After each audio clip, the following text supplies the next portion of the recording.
नमस्कार, खबरों के इस बुलेटिन च तुहाडा स्वागत है। मैं हाँ गीता सक्सेना। पहला पेश ने 94 खबरां। प्रधानमंत्री नरेंद्र मोदी ने कहा है कि भारत इस समय इस स्थिति में है कि वह सूचना के इस युग में विश्व के देशों तो अगे निकल सकता है।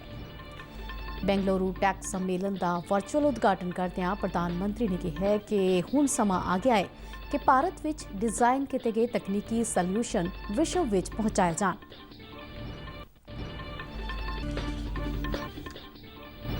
जल शक्ति मंत्रालय वालों स्वच्छ भारत मिशन ग्रामीण तहत आज विश्व पखाना दिहाड़ा मनाया गया। जल शक्ति मंत्री गजेंद्र सिंह शेखावत वालों स्वच्छता पुरस्कार प्रदान।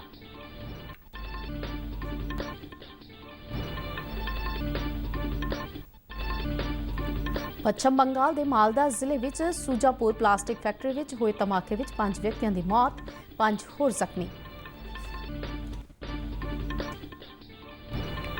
जम्मू श्रीनगर कौमी राजमार्ग ते बन टोल प्लाजा नेड़े सुरक्षा बलों नाल होए एक मुकाबले विच 4 आतंकवादी ढेर।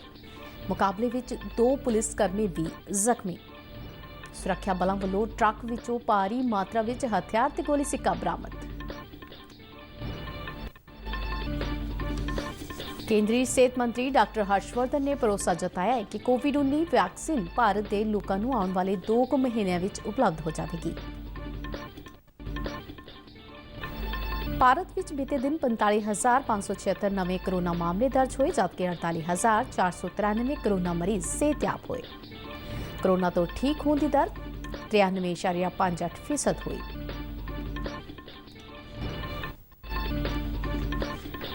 मुक्तसर जिले के नौजवान किसानों ने कणक और झोने के फसली चक्कर चों निकल के सब्जियां की काश्त और खुद मंडीकरण करके आमदन दुगनी करने की दिशा वाल अहम कदम पुट्टिया।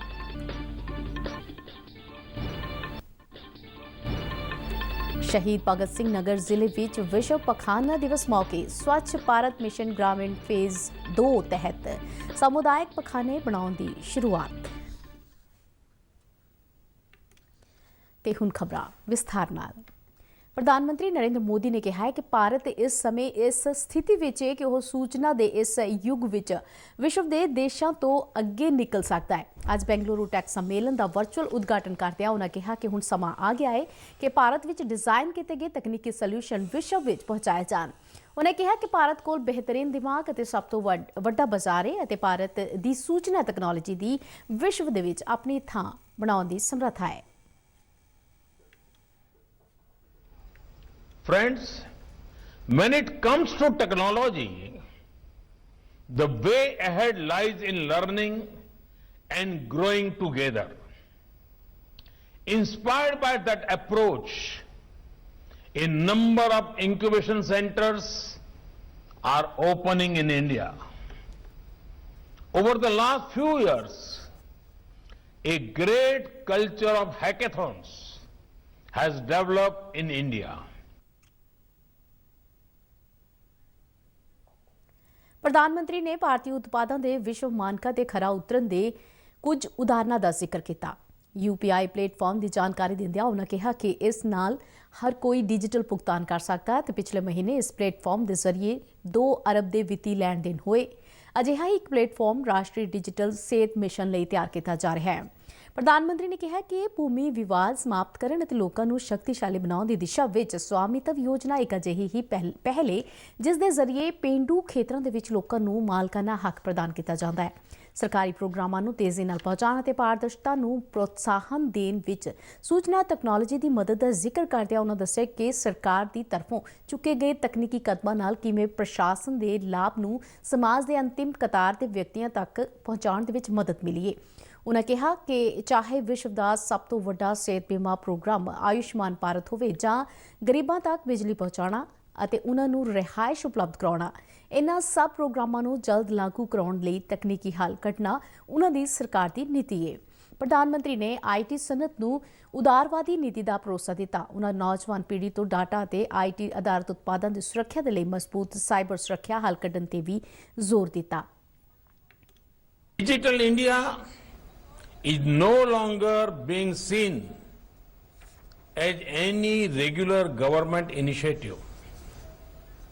Digital India has become a way of life, particularly for the poor, marginalized, and for those in government. Thanks to Digital India, our nation has witnessed a more human-centric approach to development. Australia ਦੇ ਪ੍ਰਧਾਨ ਮੰਤਰੀ Scott Morrison ਅਤੇ Switzerland ਦੇ ਉਪ ਰਾਸ਼ਟਰਪਤੀ ਗਾਏ ਪਾਰਮੇਲਨ ਇਸ ਸੰਮੇਲਨ ਵਿੱਚ ਵਰਚੁਅਲ ਮਾਧਿਅਮ ਰਾਹੀਂ ਸ਼ਾਮਲ ਹੋਏ। ਕਰਨਾਟਕ ਦੇ ਮੁੱਖ ਮੰਤਰੀ BS ਯੇਦੁਰੱਪਾ ਨੇ ਆਪਣੇ ਮੰਤਰੀ ਮੰਡਲ ਦੇ ਮੈਂਬਰਾਂ ਦੇ ਨਾਲ ਇਸ ਪ੍ਰੋਗਰਾਮ ਦੇ ਵਿੱਚ ਹਿੱਸਾ ਲਿਆ। 3 ਦਿਨ ਤੱਕ ਚੱਲਣ ਵਾਲੇ ਇਸ ਸੰਮੇਲਨ ਵਿੱਚ 75 ਵਿਸ਼ਿਆਂ ਤੇ ਹੋਣ ਵਾਲੀ ਚਰਚਾ ਵਿੱਚ 4000 ਪ੍ਰਤੀਨਿਧੀ ਅਤੇ 270 ਬੁਲਾਰੇ ਹਿੱਸਾ ਲੈ ਰਹੇ ਨੇ। ਸੰਮੇਲਨ ਵਿੱਚ 25 ਦੇਸ਼ਾਂ ਦੇ ਵਿਚਾਰਕ, ਉਦਯੋਗਪਤੀ, ਟੈਕਨੋਕ੍ਰੈਟ, ਖੋਜਕਰਤਾ, ਨਿਵੇਸ਼ਕ, ਨੀਤੀ ਨਿਰਮਾਤਾ ਅਤੇ ਸਿੱਖਿਆ ਵਿਦਵਾਨ ਸ਼ਾਮਿਲ ਹੋ ਰਹੇ ਨੇ। ਇਸ ਟੈਕ ਸੰਮੇਲਨ ਦੌਰਾਨ ਕਈ ਦੇਸ਼ਾਂ ਦੇ ਨਾਲ 12 ਸਮਝੌਤਿਆਂ ਤੇ ਦਸਤਖਤ ਕੀਤੇ ਜਾਣਗੇ, ਜਿਸ ਨਾਲ ਕਰਨਾਟਕ ਵਿੱਚ ਨਿਵੇਸ਼ ਦਾ ਰਸਤਾ ਪੱਧਰਾ ਹੋਵੇਗਾ। 200 ਤੋਂ ਵੱਧ ਭਾਰਤੀ ਕੰਪਨੀਆਂ ਵਰਚੁਅਲ ਮਾਧਿਅਮ ਦੇ ਰਾਹੀਂ ਇਸ ਸੰਮੇਲਨ ਦੇ ਵਿੱਚ ਆਪਣੀ ਪ੍ਰਦਰਸ਼ਨੀ ਲਗਾ ਰਹੀਆਂ ਨੇ। ਲਗਭਗ 50 ਭਾਰਤੀ ਟੈਕ ਸਟਾਰਟਅਪ ਵੀ ਇਸ ਦੌਰਾਨ ਯੂਰਪੀ ਕੰਪਨੀਆਂ ਸਾਹਮਣੇ ਆਪਣੀ ਟੈਕਨੋਲੋਜੀ ਦਾ ਪ੍ਰਦਰਸ਼ਨ ਕਰ ਰਹੇ ਨੇ। ਅੱਜ ਵਿਸ਼ਵ ਪਖਾਨਾ ਦਿਵਸ ਮਨਾਇਆ ਜਾ ਰਿਹਾ ਹੈ। ਇਹ ਦਿਵਸ ਸਵੱਛਤਾ ਬਾਰੇ ਜਾਗਰੂਕਤਾ ਲਿਆਉਣ ਅਤੇ ਲੋਕਾਂ ਨੂੰ ਪਖਾਨਿਆਂ ਦਾ ਇਸਤੇਮਾਲ ਕਰਨ ਲਈ ਉਤਸ਼ਾਹਿਤ ਕਰਨ ਲਈ ਮਨਾਇਆ ਜਾਂਦਾ ਹੈ। ਆਪਣੇ ਇੱਕ ਸੰਦੇਸ਼ ਦੇ ਵਿੱਚ ਉਪ ਰਾਸ਼ਟਰਪਤੀ ਵੈਂਕਈਆ ਨਾਇਡੂ ਨੇ ਕਿਹਾ ਕਿ ਸਾਫ਼ ਸਫਾਈ ਵਿੱਚ ਲਾਪਰਵਾਹੀ ਨਾਲ ਕੁਪੋਸ਼ਣ ਹੁੰਦਾ ਹੈ ਅਤੇ ਇਸ ਨਾਲ ਬਿਮਾਰੀਆਂ ਦੇ ਫੈਲਣ ਦਾ ਖਤਰਾ ਵੱਧ ਜਾਂਦਾ ਹੈ। ਵਿਸ਼ਵ ਪਖਾਨਾ ਦਿਵਸ ਤੇ ਉਪ ਰਾਸ਼ਟਰਪਤੀ ਨੇ ਕਿਹਾ ਕਿ ਕਿਸੇ ਵੀ ਸਿਹਤਮੰਦ ਸਮਾਜ ਅਤੇ ਰਾਸ਼ਟਰ ਦੇ ਲਈ ਸਵੱਛਤਾ ਅਤੇ ਸਾਫ਼ ਸਫਾਈ ਨੂੰ ਤਰਜੀਹ ਦੇਣਾ ਜ਼ਰੂਰੀ ਹੈ। ਉਨ੍ਹਾਂ ਲੋਕਾਂ ਨੂੰ ਅਪੀਲ ਕੀਤੀ ਕਿ ਉਹ ਭਾਰਤ ਨੂੰ ਖੁੱਲ੍ਹੇ ਵਿੱਚ ਸ਼ੌਚ ਮੁਕਤ ਕਰਾਉਣ ਨੂੰ ਆਪਣੇ ਸੰਕਲਪ ਨੂੰ ਮੁੜ ਦੁਹਰਾਉਣ। ਪ੍ਰਧਾਨ ਮੰਤਰੀ ਨਰਿੰਦਰ ਮੋਦੀ ਨੇ ਵਿਸ਼ਵ ਪਖਾਨਾ ਦਿਵਸ ਤੇ ਕਿਹਾ ਕਿ ਭਾਰਤ ਨੇ ਸਾਰਿਆਂ ਲਈ ਪਖਾਨੇ ਬਣਾਉਣ ਦੀ ਆਪਣੀ ਵਚਨਬੱਧਤਾ ਤੇ ਦ੍ਰਿੜਤਾ ਦੇ ਨਾਲ ਅਮਲ ਕੀਤਾ ਹੈ। ਇੱਕ ਟਵੀਟ ਵਿੱਚ ਉਨ੍ਹਾਂ ਕਿਹਾ ਕਿ ਪਿਛਲੇ ਕੁਝ ਸਾਲਾਂ ਵਿੱਚ ਅਸੀਂ ਕਰੋੜਾਂ ਭਾਰਤ ਵਾਸੀਆਂ ਨੂੰ ਸਵੱਛ ਪਖਾਨੇ ਉਪਲਬਧ ਕਰਾਉਣ ਦੀ ਸ਼ਾਨਦਾਰ ਉਪਲਬਧੀ ਹਾਸਲ ਕੀਤੀ ਹੈ। ਉਨ੍ਹਾਂ ਕਿਹਾ ਕਿ ਇਸ ਨਾਲ ਸਾਨੂੰ ਖਾਸ ਕਰਕੇ ਨਾਰੀ ਸ਼ਕਤੀ ਨੂੰ ਸਨਮਾਨ ਅਤੇ ਹੋਰ ਬਹੁਤ ਸਾਰੇ ਸਿਹਤ ਸੰਬੰਧੀ ਲਾਭ ਵੀ ਹੋਏ ਨੇ। ਜਲ ਸ਼ਕਤੀ ਮੰਤਰਾਲਾ ਦੇ ਪੀਣ ਵਾਲੇ ਪਾਣੀ ਅਤੇ ਸਵੱਛਤਾ ਵਿਭਾਗ ਵੱਲੋਂ ਅੱਜ ਸਵੱਛ ਭਾਰਤ ਮਿਸ਼ਨ ਗ੍ਰਾਮੀਣ ਤਹਿਤ ਵਿਸ਼ਵ ਪਖਾਨਾ ਦਿਹਾੜਾ ਮਨਾਇਆ ਗਿਆ। ਇਹ ਦਿਹਾੜਾ ਸਵੱਛਤਾ ਬਾਰੇ ਜਾਗਰੂਕਤਾ ਵਧਾਉਣ ਅਤੇ ਲੋਕਾਂ ਨੂੰ ਪਖਾਨੇ ਦੀ ਵਰਤੋਂ ਕਰਨ ਲਈ ਪ੍ਰੋਤਸਾਹਿਤ ਕਰਨ ਦੀ ਸੋਚ ਨਾਲ ਮਨਾਇਆ ਜਾਂਦਾ ਹੈ। ਕੇਂਦਰੀ ਜਲ ਸ਼ਕਤੀ ਮੰਤਰੀ ਗਜੇਂਦਰ ਸਿੰਘ ਸ਼ੇਖਾਵਤ ਨੇ ਵਰਚੁਅਲ ਮਾਧਿਅਮ ਰਾਹੀਂ ਕੁਝ ਜ਼ਿਲ੍ਹਿਆਂ ਅਤੇ ਸੂਬਿਆਂ ਨੂੰ ਸਵੱਛਤਾ ਪੁਰਸਕਾਰ ਪ੍ਰਦਾਨ ਕੀਤੇ। ਕੋਵਿਡ-19 ਮਹਾਮਾਰੀ ਦੇ ਚੱਲਦਿਆਂ ਇਸ ਸਾਲ ਦਿੱਤੇ ਗਏ ਇਨਾਮਾਂ ਦੀ ਵੰਡ ਆਨਲਾਈਨ ਪਲੇਟਫਾਰਮ ਰਾਹੀਂ ਕੀਤੀ ਗਈ। ਪੱਛਮ ਬੰਗਾਲ ਦੇ ਮਾਲਦਾ ਜ਼ਿਲ੍ਹੇ ਵਿੱਚ ਸੂਜਾਪੁਰ ਵਿਖੇ ਇੱਕ ਪਲਾਸਟਿਕ ਫੈਕਟਰੀ ਵਿੱਚ ਹੋਏ ਧਮਾਕੇ ਵਿੱਚ 5 ਵਿਅਕਤੀ ਮਾਰੇ ਗਏ ਤੇ 5 ਹੋਰ ਜ਼ਖਮੀ ਹੋਏ। ਮਾਲਦਾ ਦੇ ਪੁਲਿਸ ਸੁਪਰਡੈਂਟ ਅਨੁਸਾਰ ਇਹ ਧਮਾਕਾ ਪਲਾਸਟਿਕ ਕਰਸ਼ਰ ਮਸ਼ੀਨ ਦੇ ਵਿੱਚ ਹੋਇਆ ਅਤੇ ਇਸ ਦੀ ਤੀਬਰਤਾ ਇੰਨੀ ਜ਼ਿਆਦਾ ਸੀ ਕਿ ਮ੍ਰਿਤਕਾਂ ਦੀਆਂ ਲਾਸ਼ਾਂ ਬੁਰੀ ਤਰ੍ਹਾਂ ਨੁਕਸਾਨੀਆਂ ਗਈਆਂ। ਉਨ੍ਹਾਂ ਦੱਸਿਆ ਕਿ 5 ਜ਼ਖਮੀ ਵਿਅਕਤੀਆਂ ਨੂੰ ਮਾਲਦਾ ਮੈਡੀਕਲ ਕਾਲਜ ਅਤੇ ਹਸਪਤਾਲ ਦੇ ਵਿੱਚ ਭੇਜਿਆ ਗਿਆ ਹੈ, ਜਿੱਥੇ ਕੁਝ ਇੱਕ ਦੀ ਹਾਲਤ ਗੰਭੀਰ ਦੱਸੀ ਜਾ ਰਹੀ ਹੈ। ਪੱਛਮ ਬੰਗਾਲ ਸਰਕਾਰ ਵੱਲੋਂ ਮ੍ਰਿਤਕਾਂ ਦੇ ਪਰਿਵਾਰਾਂ ਨੂੰ 2-2 ਲੱਖ ਰੁਪਏ ਜਦਕਿ ਜ਼ਖਮੀਆਂ ਨੂੰ 50-50 ਹਜ਼ਾਰ ਰੁਪਏ ਦੀ ਰਕਮ ਮੁਆਵਜ਼ੇ ਵਜੋਂ ਦੇਣ ਦਾ ਐਲਾਨ ਕੀਤਾ ਗਿਆ ਹੈ। ਸੂਬੇ ਦੇ ਰਾਜਪਾਲ ਜਗਦੀਪ ਧਨਖੜ ਨੇ ਇਸ ਬੰਬ ਧਮਾਕੇ ਤੇ ਗਹਿਰੇ ਦੁੱਖ ਦਾ ਇਜ਼ਹਾਰ ਕੀਤਾ। ਉਨ੍ਹਾਂ ਮੁੱਖ ਮੰਤਰੀ ਮਮਤਾ ਬੈਨਰਜੀ ਨੂੰ ਸਰਗਰਮ ਹੋ ਕੇ ਗੈਰ ਕਾਨੂੰਨੀ ਢੰਗ ਨਾਲ ਬੰਬ ਬਣਾਉਣ ਦੇ ਅਮਲ ਤੇ ਰੋਕ ਲਗਾਉਣ ਅਤੇ ਪੇਸ਼ੇਵਰ ਅਤੇ ਨਿਰਪੱਖ ਜਾਂਚ ਕਰਾਉਣ ਦੀ ਗੱਲ ਕਹੀ। ਰਾਜਪਾਲ ਨੇ ਕਿਹਾ ਕਿ ਇਸ ਧਮਾਕੇ ਵਿੱਚ ਜ਼ਖਮੀ ਵਿਅਕਤੀਆਂ ਨੂੰ ਮੈਡੀਕਲ ਅਤੇ ਹੋਰ ਸਹਾਇਤਾ ਮੁਹੱਈਆ ਕਰਾਉਣ ਦੇ ਪੂਰੇ ਯਤਨ ਕੀਤੇ ਜਾ ਰਹੇ ਨੇ। ਪੱਛਮ ਬੰਗਾਲ ਸਰਕਾਰ ਵੱਲੋਂ ਸਪਸ਼ਟੀਕਰਨ ਵਿੱਚ ਕਿਹਾ ਗਿਆ ਕਿ ਸੂਜਾਪੁਰ ਪਲਾਸਟਿਕ ਫੈਕਟਰੀ ਵਿੱਚ ਹੋਇਆ ਹਾਦਸਾ ਨਿਰਮਾਣ ਪ੍ਰਕਿਰਿਆ ਦੇ ਨਾਲ ਸੰਬੰਧਿਤ ਹੈ ਤੇ ਇਸ ਦਾ ਗੈਰ ਕਾਨੂੰਨੀ ਬੰਬ ਬਣਾਉਣ ਦੇ ਅਮਲ ਨਾਲ ਕੋਈ ਸੰਬੰਧ ਨਹੀਂ ਹੈ। ਸਰਕਾਰ ਵੱਲੋਂ ਕੁਝ ਹਲਕਿਆਂ ਦੇ ਵਿੱਚ ਇਸ ਹਾਦਸੇ ਨੂੰ ਗੈਰ ਕਾਨੂੰਨੀ ਬੰਬ ਬਣਾਉਣ ਦੇ ਅਮਲ ਨਾਲ ਜੋੜਨਾ ਗੈਰ ਜ਼ਿੰਮੇਵਾਰਾਨਾ ਹਰਕਤ ਕਰਾਰ ਦਿੱਤਾ ਹੈ। ਜੰਮੂ ਕਸ਼ਮੀਰ ਵਿੱਚ ਸੁਰੱਖਿਆ ਬਲਾਂ ਨੂੰ ਇੱਕ ਵੱਡੀ ਸਫਲਤਾ ਮਿਲੀ। ਜੰਮੂ ਸ਼ਹਿਰ ਦੇ ਬਾਹਰ-ਪਾਰ ਨਗਰੋਟਾ ਖੇਤਰ ਦੇ ਵਿੱਚ ਬੰਦ ਪਿੰਡ ਦੇ ਨੇੜੇ ਸੁਰੱਖਿਆ ਬਲਾਂ ਦੇ ਨਾਲ ਹੋਏ ਇੱਕ ਗਹਿਗੱਚ ਮੁਕਾਬਲੇ ਦੇ ਵਿੱਚ 4 ਅੱਤਵਾਦੀ ਢੇਰ ਕਰ ਦਿੱਤੇ ਗਏ। ਸੁਰੱਖਿਆ ਬਲਾਂ ਨੂੰ ਇਹਨਾਂ ਅੱਤਵਾਦੀਆਂ ਦੇ ਜੰਮੂ ਨੇੜਿਓਂ ਲੰਘਣ ਦੀ ਖੁਫੀਆ ਜਾਣਕਾਰੀ ਮਿਲੀ ਸੀ, ਜਿਸ ਮਗਰੋਂ ਚੌਕਸੀ ਵਧਾਈ ਗਈ ਸੀ। ਜੰਮੂ ਜ਼ੋਨ ਦੇ IG ਮੁਕੇਸ਼ ਸਿੰਘ ਨੇ ਇੱਕ ਪ੍ਰੈਸ ਕਾਨਫਰੰਸ ਦੌਰਾਨ ਦੱਸਿਆ ਕਿ ਪਾਕਿਸਤਾਨ ਵਾਲੇ ਪਾਸੋਂ ਬੀਤੇ ਦਿਨੀ ਘੁਸਪੈਠ ਕਰਕੇ ਆਏ ਇਹ 4 ਅੱਤਵਾਦੀ ਜੰਮੂ ਸ਼੍ਰੀਨਗਰ ਮੁੱਖ ਮਾਰਗ ਤੇ ਨਗਰੋਟਾ ਨੇੜੇ ਕ੍ਰਾਸ ਕਰ ਰਹੇ ਸਨ, ਜਦਕਿ ਇੱਕ ਚੈੱਕ ਪੁਆਇੰਟ ਤੇ ਟਰੱਕ ਨੂੰ ਰੋਕਿਆ ਗਿਆ। ਤਲਾਸ਼ੀ ਲਈ ਜਾਣ ਤੇ ਇਸ ਟਰੱਕ ਵਿੱਚੋਂ ਭਾਰੀ ਮਾਤਰਾ ਵਿੱਚ ਹਥਿਆਰ ਮਿਲੇ। ਟਰੱਕ ਵਿੱਚ ਲੁਕੇ ਹੋਏ ਅੱਤਵਾਦੀਆਂ ਨੇ ਸੁਰੱਖਿਆ ਬਲਾਂ ਤੇ ਫਾਇਰਿੰਗ ਕੀਤੀ, ਜਿਸ ਤੋਂ ਬਾਅਦ ਮੁਕਾਬਲਾ ਸ਼ੁਰੂ ਹੋ ਗਿਆ। ਇਹ ਮੁਕਾਬਲਾ 3 ਘੰਟੇ ਚੱਲਿਆ। ਸੁਰੱਖਿਆ ਬਲਾਂ ਨੇ ਨਗਰੋਟਾ ਨੇੜੇ ਬੰਦ ਟੋਲ ਪਲਾਜ਼ਾ ਤੇ ਇਹਨਾਂ 4 ਅੱਤਵਾਦੀਆਂ ਨੂੰ ਢੇਰ ਕਰ ਦਿੱਤਾ। ਆਈਜੀ ਨੇ ਦੱਸਿਆ ਕਿ ਇਸ ਮੁਕਾਬਲੇ ਵਿੱਚ 2 ਪੁਲਿਸ ਕਰਮੀ ਵੀ ਜ਼ਖਮੀ ਹੋਏ ਨੇ, ਪਰ ਦੋਨਾਂ ਦੀ ਹਾਲਤ ਸਥਿਰ ਹੈ। ਆਈਜੀ ਮੁਕੇਸ਼ ਸਿੰਘ ਅਨੁਸਾਰ ਟਰੱਕ ਦੇ ਵਿੱਚੋਂ ਬਰਾਮਦ ਕੀਤੇ ਗਏ ਹਥਿਆਰ ਪਿਛਲੇ ਕੁਝ ਸਾਲਾਂ ਦੇ ਵਿੱਚ ਇੱਕ ਸਮੇਂ ਵਿੱਚ ਸਭ ਤੋਂ ਵੱਡੀ ਬਰਾਮਦਗੀ ਹੈ। ਇਹਨਾਂ ਵਿੱਚ 11 AK-47 ਰਾਈਫਲਾਂ, 29 ਹੱਥਗੋਲੇ, 3 ਪਿਸਤੌਲ, ਪਾਊਚ, ਮੋਬਾਈਲ ਫੋਨ ਅਤੇ ਹੋਰ ਇਤਰਾਜ਼ਯੋਗ ਸਮੱਗਰੀ ਵੀ ਸ਼ਾਮਿਲ ਹੈ। ਉਨ੍ਹਾਂ ਦੱਸਿਆ ਕਿ ਬਰਾਮਦ ਕੀਤੇ ਗਏ ਹਥਿਆਰਾਂ ਦੀ ਮਾਤਰਾ ਤੋਂ ਪਤਾ ਲੱਗਦਾ ਹੈ ਕਿ ਅੱਤਵਾਦੀਆਂ ਦਾ ਇਹ ਗਰੁੱਪ ਕੋਈ ਬਹੁਤ ਵੱਡਾ ਕਾਰਾ ਕਰਨ ਦੀ ਯੋਜਨਾ ਬਣਾ ਰਿਹਾ ਸੀ। ਅੱਜ ਦੀ ਕਾਰਵਾਈ ਦੇ ਨਾਲ ਉਨ੍ਹਾਂ ਦੀ ਯੋਜਨਾ ਤਹਿਸ-ਨਹਿਸ ਕਰ ਦਿੱਤੀ ਗਈ। ਉਨ੍ਹਾਂ ਅੱਗੇ ਦੱਸਿਆ ਕਿ ਇਹ ਆਪਰੇਸ਼ਨ ਪੁਲਿਸ, CRPF ਅਤੇ ਫੌਜ ਵੱਲੋਂ ਸਾਂਝੇ ਤੌਰ ਤੇ ਕੀਤਾ ਗਿਆ। ਆਈਜੀ ਮੁਕੇਸ਼ ਸਿੰਘ ਨੇ ਦੱਸਿਆ ਕਿ ਆਪਰੇਸ਼ਨ ਵਾਲੀ ਥਾਂ ਦੀ ਸੈਨੀਟਾਈਜੇਸ਼ਨ ਕੀਤੀ ਜਾ ਰਹੀ ਹੈ ਤੇ ਪਤਾ ਲਗਾਇਆ ਜਾ ਰਿਹਾ ਹੈ ਕਿ ਇਹ ਅੱਤਵਾਦੀ ਕਿਸ ਸੰਗਠਨ ਨਾਲ ਸੰਬੰਧ ਰੱਖਦੇ ਨੇ। पिछले कुछ दिनों से जब से DDC इलेक्शंस की प्रक्रिया शुरू हुई है, इंटेलिजेंस इनपुट्स हमारे पास आ रहे थे, जिसमें ये था कि कुछ इन्फिल्ट्रेशन संभावित है और मिलिटेंट्स किसी पर्टिकुलर टारगेट के लिए भारी मात्रा में हथियार लेके इन्फिल्ट्रेट करने की कोशिश में हैं। ਕੇਂਦਰੀ ਸਿਹਤ ਮੰਤਰੀ ਡਾਕਟਰ ਹਰਸ਼ਵਰਧਨ ਨੇ ਭਰੋਸਾ ਜਤਾਇਆ ਕਿ ਕੋਵਿਡ-19 ਵੈਕਸੀਨ ਭਾਰਤ ਦੇ ਲੋਕਾਂ ਨੂੰ ਆਉਣ ਵਾਲੇ 2 ਮਹੀਨਿਆਂ ਦੇ ਵਿੱਚ ਉਪਲਬਧ ਹੋ ਜਾਵੇਗੀ। ਅੱਜ ਵਰਚੁਅਲ ਮਾਧਿਅਮ ਰਾਹੀਂ ਹੋਏ ਫਿੱਕੀ ਪ੍ਰੋਗਰਾਮ ਦੌਰਾਨ ਡਾਕਟਰ ਹਰਸ਼ਵਰਧਨ ਨੇ ਕਿਹਾ ਕਿ ਸਰਕਾਰ ਵੱਲੋਂ ਕੋਰੋਨਾ ਵੈਕਸੀਨ ਦੀ ਦੇਸ਼ ਭਰ ਦੇ ਵਿੱਚ ਵੰਡ ਦੇ ਲਈ ਸੰਭਾਵਿਤ ਦਿਸ਼ਾ ਨਿਰਦੇਸ਼ਾਂ ਦੀ ਤਿਆਰੀ ਕੀਤੀ ਗਈ ਹੈ।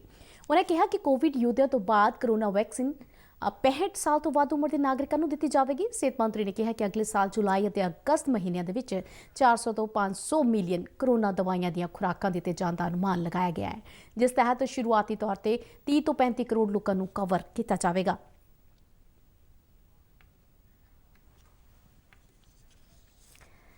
ਭਾਰਤ ਵਿੱਚ ਬੀਤੇ ਦਿਨ 45,576 ਨਵੇਂ ਕੋਰੋਨਾ ਮਾਮਲੇ ਦਰਜ ਹੋਏ, ਜਦਕਿ 48,493 ਕੋਰੋਨਾ ਮਰੀਜ਼ ਸਿਹਤਯਾਬ ਹੋਏ। ਭਾਰਤ ਦੇ ਵਿੱਚ ਕੋਰੋਨਾ ਦੇ ਐਕਟਿਵ ਮਾਮਲੇ ਪੁਸ਼ਟੀ ਵਾਲੇ ਕੁੱਲ ਮਾਮਲਿਆਂ ਦੇ 5% ਤੋਂ ਹੇਠ ਆ ਗਏ ਨੇ।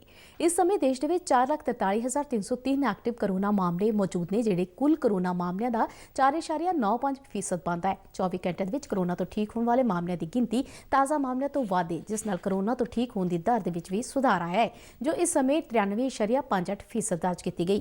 ਭਾਰਤ ਵਿੱਚ ਹੁਣ ਤੱਕ 83,83,602 ਕੋਰੋਨਾ ਮਰੀਜ਼ ਸਿਹਤਯਾਬ ਹੋ ਚੁੱਕੇ ਨੇ ਅਤੇ ਸਿਹਤਯਾਬ ਹੋਏ ਕੇਸਾਂ ਅਤੇ ਐਕਟਿਵ ਕੇਸਾਂ ਵਿਚਾਲੇ ਪਾੜਾ 79,40,299 ਹੋ ਗਿਆ ਹੈ।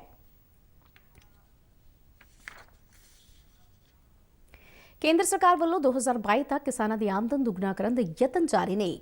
ਇਸ ਪਾਸੇਵਾਰ ਸਰਕਾਰ ਵੱਲੋਂ ਸੋਇਲ ਹੈਲਥ ਕਾਰਡ, ਕ੍ਰਿਸ਼ੀ ਸਿੰਚਾਈ ਯੋਜਨਾ ਸਮੇਤ ਅਨੇਕਾਂ ਸਕੀਮਾਂ ਲਿਆਂਦੀਆਂ ਗਈਆਂ ਨੇ।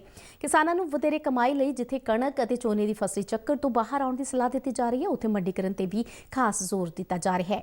ਪੰਜਾਬ ਦੇ ਮਾਲਵਾ ਖਿੱਤੇ ਦੇ ਕੁਝ ਉਦਮੀ ਨੌਜਵਾਨਾਂ ਨੇ ਸਰਕਾਰ ਦੀਆਂ ਸਕੀਮਾਂ ਅਤੇ ਦਿਸ਼ਾ ਨਿਰਦੇਸ਼ਾਂ ਤੇ ਅਮਲ ਕਰਦਿਆਂ ਆਪਣੀ ਆਮਦਨ ਦੁੱਗਣੀ ਕਰਨ ਦੇ ਮਕਸਦ ਦੇ ਨਾਲ ਖੇਤੀ ਧੰਦੇ ਦੇ ਵਿੱਚ ਕਣਕ ਝੋਨੇ ਦੀ ਥਾਂ ਸਬਜ਼ੀਆਂ ਦੀ ਕਾਸ਼ਤ ਕਰਨ ਦਾ ਮਨ ਬਣਾਇਆ ਅਤੇ ਮੰਡੀਕਰਨ ਵੱਲ ਵੀ ਕਦਮ ਅੱਗੇ ਵਧਾਏ। ਇਹਨਾਂ ਨੌਜਵਾਨ ਕਿਸਾਨਾਂ ਨੂੰ ਚੰਗੀ ਸਫਲਤਾ ਮਿਲ ਰਹੀ ਹੈ ਤੇ ਉਹਨਾਂ ਦੀ ਆਮਦਨ ਵਿੱਚ ਕਾਫੀ ਵਾਧਾ ਹੋਇਆ ਹੈ।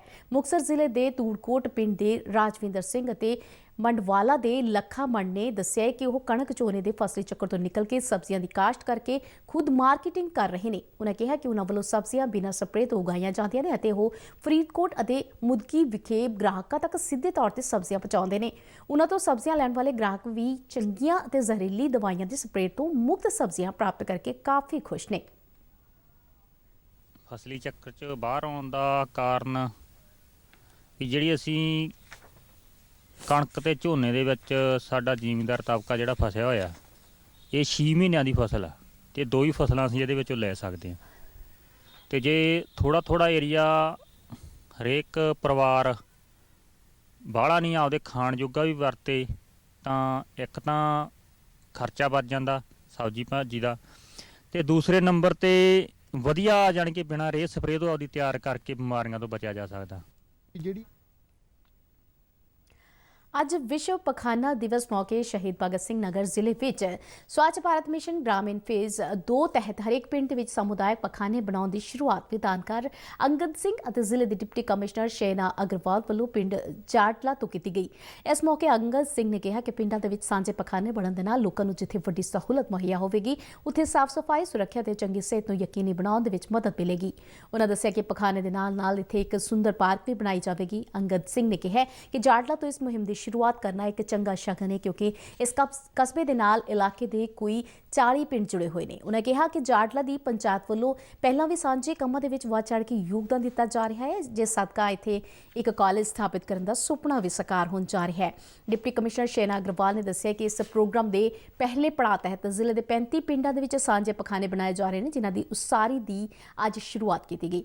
उन्होंने दस्सिया कि इन्हां विच नवां शहर ब्लाक के 9, ਔੜ ਅਤੇ ਬਲਾਚੌਰ ਬਲਾਕ ਦੇ 7-7 ਅਤੇ ਬੰਗਾ ਤੇ ਸੜੋਆ ਬਲਾਕ ਦੇ 6-6 ਪਿੰਡ ਸ਼ਾਮਲ ਨੇ। ਡਿਪਟੀ ਕਮਿਸ਼ਨਰ ਨੇ ਅੱਗੇ ਦੱਸਿਆ ਕਿ 3-3 ਲੱਖ ਰੁਪਏ ਪ੍ਰਤੀ ਪਖਾਨੇ ਦੀ ਲਾਗਤ ਦੇ ਨਾਲ ਬਣਨ ਵਾਲੇ ਇਹਨਾਂ ਸਮੁਦਾਇਕ ਪਖਾਨਿਆਂ ਦੇ ਲਈ 70% ਖਰਚਾ SBM ਫੰਡ ਅਤੇ 30% ਪੰਜਵੇਂ ਵਿੱਤ ਕਮਿਸ਼ਨ ਦੇ ਟਾਈਡ ਫੰਡ ਦੇ ਵਿੱਚੋਂ ਕੀਤਾ ਜਾਵੇਗਾ ਤੇ ਲੇਬਰ ਮਨਰੇਗਾ ਦੀ ਹੋਵੇਗੀ।